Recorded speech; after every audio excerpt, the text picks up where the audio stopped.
रज भी अभी तक गुलाबी है। कहा जाता है प्रभु ने इतना भारी खेल किया कि आज तक उसकी मिट्टी में प्रभु का खिलाया हुआ गुलाल मिला हुआ है। कहा जाता है उस कुंड का जल भी गुलाबी रंग का, क्योंकि ऐसा गुलाल घुला और फिर तो एक एक सखा को उठा उठा कर कुंड में ऐसा खेल। और ये खेल की भी कितनी कितनी लीलाएं हैं हमारे यहाँ वर्णित है, कैसे कैसे प्रकार से प्रभु खेलते हैं, अनेक प्रकार की वर्णन होली खेल के किए गए। तीसरी बैठक श्रीनाथ जी बाबा की है टोंडका घना में, जो अपन ने लीला का दर्शन किया था। और प्रभु पधारे हैं टोंड के घने में और वहां कृपा किए कुंभनदास पर, चतुरा नागा के मन के मनोरथ श्रीनाथ जी बाबा ने पूर्ण किए, कंठगोला तेरस, और तब प्रभु को आरोग आया। और चौथी बैठक जी है रासोली में। तो ब्रज में ये 4 बैठक श्रीनाथ जी बाबा की प्रसिद्ध है। प्रभु ने यहाँ रासोली में रास कुंड है, रास चौतरा है, और प्रभु ने वहां रास का दान ब्रज भक्तों को किया। तो जिस प्रकार से 4 बैठक हैं, वैसे ही 12 चरण चौकी हैं श्रीनाथ जी बाबा कि जब ब्रज से प्रभु पधारे और वहां से मेवाड़ जो रास्ते होते होते पधारे, और जहां जहां लंबे समय तक प्रभु ने मुकाम किया, विविध प्रकार की लीलाएं की, वो स्थान चरण चौकी के नाम से प्रसिद्ध है। गोपालपुर जतिपुरा ये प्रथम चरण चौकी है कि जहां पूर्णमल क्षत्रिय ने मंदिर बंधवाया और श्रीनाथ जी बाबा विराजे। दूसरा मथुरा, जहां सतघरा में ठाकुर जी पधारे गिरधर जी के मनोरथ पूर्ण करने, वो भी चरित्र में आगे अपन दर्शन करेंगे।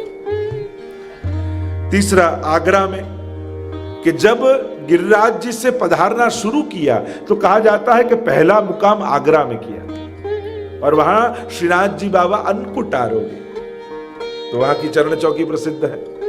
चौथी चरण चौकी है कृष्णपुरी में, पांचवी चरण ग्वालियर में, पांचवी कृष्णपुरी में, छठी चरण चौकी कोटा बूंदी में, कोटा जहां चरण चौकी विद्यमान है।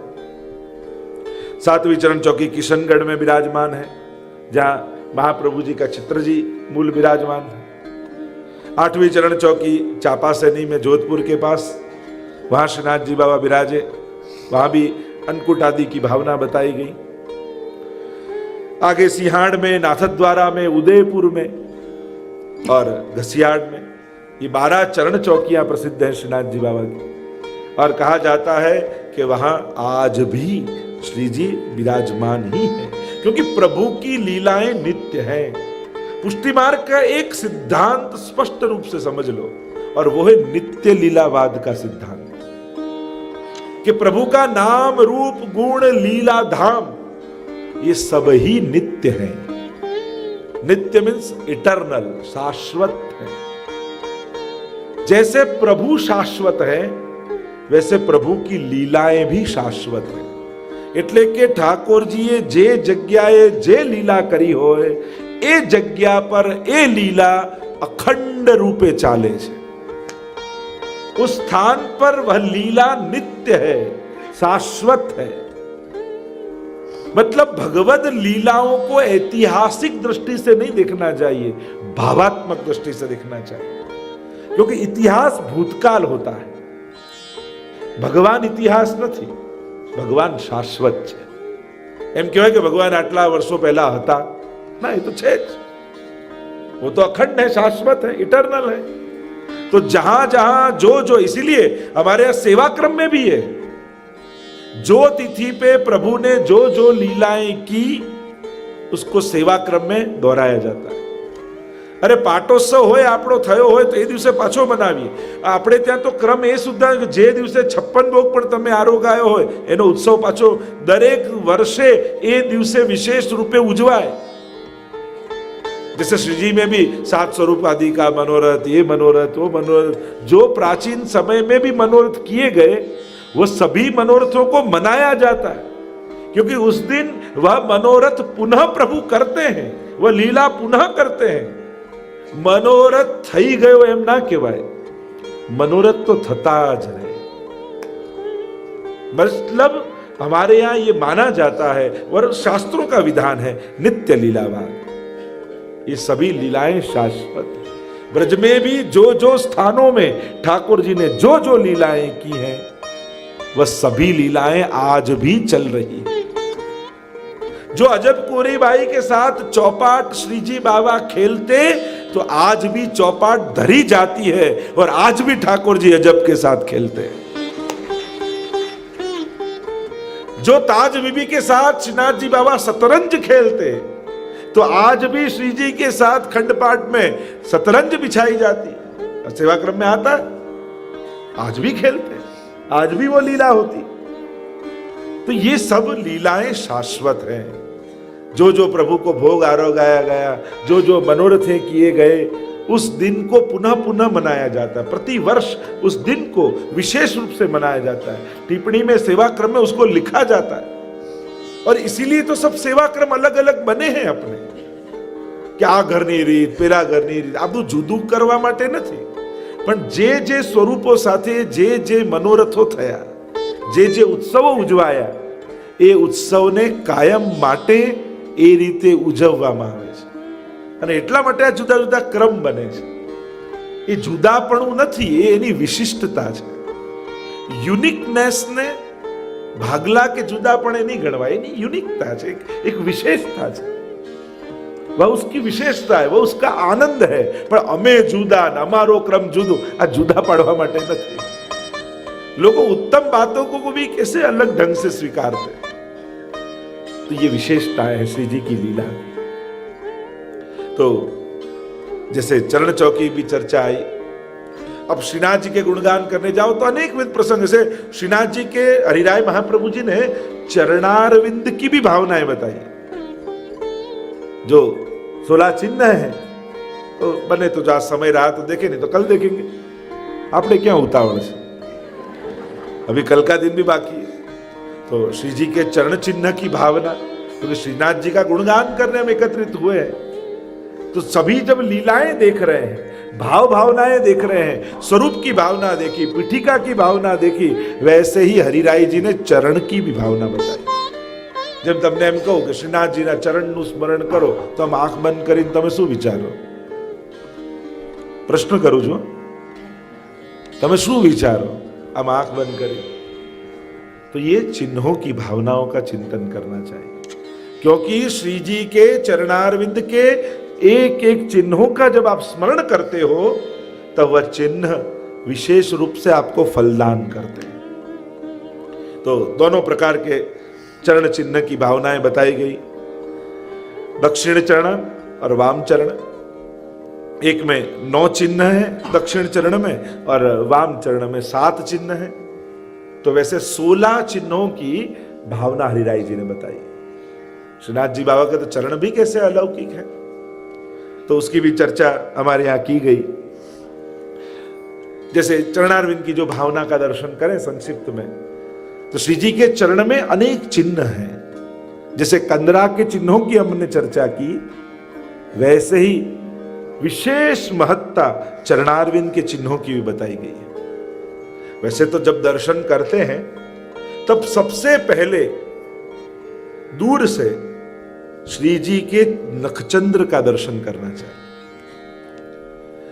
वाम चरण, दक्षिण चरण, तो वाम चरण पुष्टि चरण है, दक्षिण जमणो चरण मर्यादा चरण है, एनी पण भावना बताई। दश नखचंद्र वो 10 प्रकार की भक्ति है। श्री वल्लभ नखचंद्र छटा बिन सब जग मांझ अंधेर। प्रकाश कहां है? तो कि चरणारविंद के नखचंद्र का दर्शन करो। तो पहले दर्शन चरण के होते हैं, फिर स्पर्श होता है। डाबो जमणो डाबो आ रीते स्पर्श कराय। एमना चरणारविंदनी रज लेता होय रीते नखचंद्रना तो दर्शन थाय। नखाभूषण हमारे यहां धराए जाते हैं, क्योंकि उसका प्रकाश नेत्रों में पड़े तो जीवन भर का अज्ञान का नाश हो जाता है। अभी खेल के दिनों में और शीतकाल के दिनों में श्रीनाथ जी बाबा मोजा जी धारण किए होते हैं, तो भक्तों को तो ताप रहता है कि कब, और यूं प्रकार में तो यूं आता है कि महावत सातम थी पछी મોજાજી આદિ વડા થાય એવો ક્યાંક ક્યાંક ક્રમ છે, પણ પછી જેવો શીतकाल એ प्रकारे क्रम चाले तो नखचंद्र के दर्शन होते हैं। और खेल के दिनों में इसलिए चरणारविंद को ढक देते हैं। हमारे खेल के दिनों का क्रम ये रहता है कि जब खिलाओ तब चरणारविंद को ढक दो, क्योंकि जब चरण भक्त देखता है ना तो उसके अंदर दास भाव जग जाता है, और दास भाव जग जाएगा तो खिलाएगा कैसे प्रभु को, क्योंकि पछी तो नजर चरण माथी ऊंची ज नहीं जाए, क्योंकि दास की दृष्टि चरणारविंद से ऊपर नहीं जाती। रामायण में भी ऐसी कथा कहते हैं ना कि जब सीता जी का हरण हो गया तब रामचंद्र जी और लक्ष्मण जी ढूंढ रहे हैं सीता जी को, और एक एक आभूषण भगवान के हाथ में आ रहे हैं, और आभूषण देखकर रामचंद्र जी पूछते हैं कि अरे लक्ष्मण, लगता है कि सीता जी के आभूषण हो। तब चूड़ी देखी, बीटी देखी, अनेक अनेक कुंडल देखे, और लक्ष्मण को पूछे तो कि प्रभु मुझे पता है। और जब पैर के पाजेब हाथ में आए, लक्ष्मण जी ने कहा हाँ ये सीता जी के ही है, क्योंकि लक्ष्मण जी ने कहा मेरा तो आपके प्रति दास भाव है, और इसलिए कभी चरण से दृष्टि मेरी ऊपर गई नहीं, इसलिए दूसरे श्रृंगार को मैं पहचानता ही कभी देखा ही नहीं, पर हाँ ये निश्चित पाजेब वो सीता जी की है, क्योंकि मेरा अखंड भाव आपके चरणारविंद में। ऐसे ऐसे एवो प्रसंग पण कहेवाय छे कि एकवार सीताजी ने रामचंद्र में होड़ थई गई कि आपना चरण सुंदर छे कि मारा। राम कहे कि मारा सुंदर छे ने सीता जी के मारा सुंदर छे। कहूं कि निर्णय कोण करे, तो कि लक्ष्मण जी ने बोलाओ। लक्ष्मण जी आव्या ने कहूं सीता जी के, सीता जी कहवा लागे लक्ष्मण भैया अब आपको ही निर्णय देना कि चरण मारा सुंदर छे कि आना सुंदर छे। बन्ने माथी चरण सुंदर वधारे कोना वधारे शोभे छे। लक्ष्मण जी मुंजाया, जो आम कहूं तो आ नाराज थाय, नामना कहूं तो आ नाराज। पर लक्ष्मण जी परम चतुर छे એટલે એમણે ઉત્તર આપતા કહ્યું આ ચરણથી આ ચરણ શોભે છે। सीधो अर्थ तो ये थाय आचरणથી चरण शोभे छे। જેવો આચરણ કરો એનાથી ચરણ શોભે છે, પણ કહ્યું આચરણથી આચરણ શોભે છે। अनेक विध उसके भी अर्थ है, पर मूल बात जो अपन कर रहे हैं, जो चरणारविंद की भावना, तो सबसे पहला चिन्ह जिसका स्मरण किया जाता है वह है दक्षिण चरण में जमणा चरण में रहेलू ध्वजानु चिन्ह। केवल श्रीनाथ जी ना मस्तक ऊपर ध्वजा छे एम नहीं, श्रीनाथ जी ना चरणारविंद में पण ध्वजा छे। और जब ध्वजा के चिन्ह का स्मरण जीव करता है तब वह निर्भय हो जाता है। ध्वजाजी निर्भयतानो दान करे छे, अभयतानो दान करे छे। एने जगतमां पछी कोईनो भय रहतो नथी। जेम ध्वजा फरकी जाए, जेम पहेलाना समयमां राजा जीती जतो तो एनो ध्वज फरकतो, अने जे हारी जतो एनी ध्वजा नीचे करी देता। तेम निर्भय अभयतानो दान। एटले जीवनमां भयमांथी मुक्त थवुं होय तो केवल श्रीनाथजीना चरणारविंदનું સ્મરણ કરજો, निर्भय થઈ જશો। એ ધ્વજાનું સ્મરણ કરતા નિર્ભયતાનું દાન કરે। બીજું ચરણારવિંદનું ચિહ્ન એ અંકુશ છે। અંકુશ જેમ હાથીને કંટ્રોલમાં રાખવા, એને ચલાવવા માટે અંકુશ વપરાય, તો કહ્યું કે આ જીવોનું મન પણ મદમસ્ત હાથી જેવું છે। આ મન ક્યારે ક્યાં કરવટ બદલે કોઈને ખબર નથી, પણ જ્યારે શ્રીનાથજીના ચરણમાં રહેલા આ અંકુશના ચિહ્નનું સ્મરણ કરે તો શ્રીનાથજી બાવા એના મનરૂપી હાથીનો નિગ્રહ કરી દે છે। ત્રીજું ચિહ્ન એ કમલનું ચિહ્ન છે, અને ભક્તિ રૂપ જલમાં રહેલું આ કમલ, એના તો અનેક ભાવ બતાયા। એ હૃદય કમલ પ્રભુનું છે અથવા સમગ્ર વ્રજમંડળ છે। व्रज कमलाकार है, जो ब्रजमंडल है वो कमलाकार है, और ये कमल का भाव है।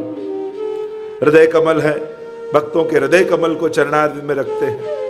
चौथुं चिन्ह वज्रनु है, अने जेम वज्रथी मोटा मोटा पर्वतो तोड़ी नाखवामां आवे एम ज मोटा मोटा दुखना पहाड़ जीवनमां आव्या होय, अने ज्यारे वज्रनुं स्मरण करो तो भगवान ए दुखना पहाड़ने छेदी नाखे छे, उडाडी नाखे।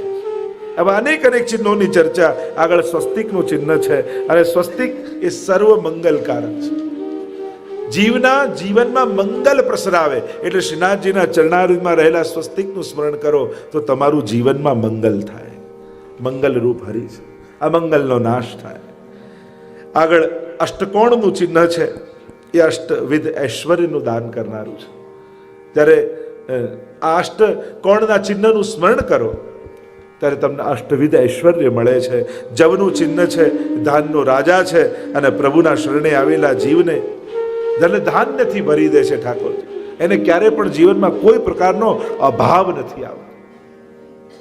આગળ ઉર્ધ્વ રેખા કહી છે, ઉર્ધ્વ ગતિ કરાવે છે. ઠાકોરજી કહે મારી ચરણમાં રહેલી ઉર્ધ્વ રેખાનું જે સ્મરણ કરે એનું ક્યારે અધપતન થતું નથી, એની ઉર્ધ્વ ગતિ થાય છે.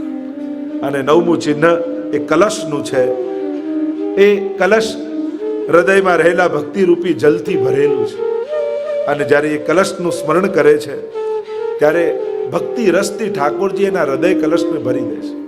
એ રસદાન કરનારું કળશ છે. એમ જ શ્રીનાથજીના ડાબા ચરણમાં, વામ ચરણમાં 7 પ્રકારના ચિહ્ન છે. જ્યારે એનું સ્મરણ કરવામાં આવે, પહેલું ચિહ્ન એ ગોસ્પદ છે, એટલે ગોપદ ગાયની ખુરી છે ચિહ્ન રૂપે. ત્રણેય લોકમાં પવિત્ર કરનારી ગાયો છે. ગાયોમાં સમસ્ત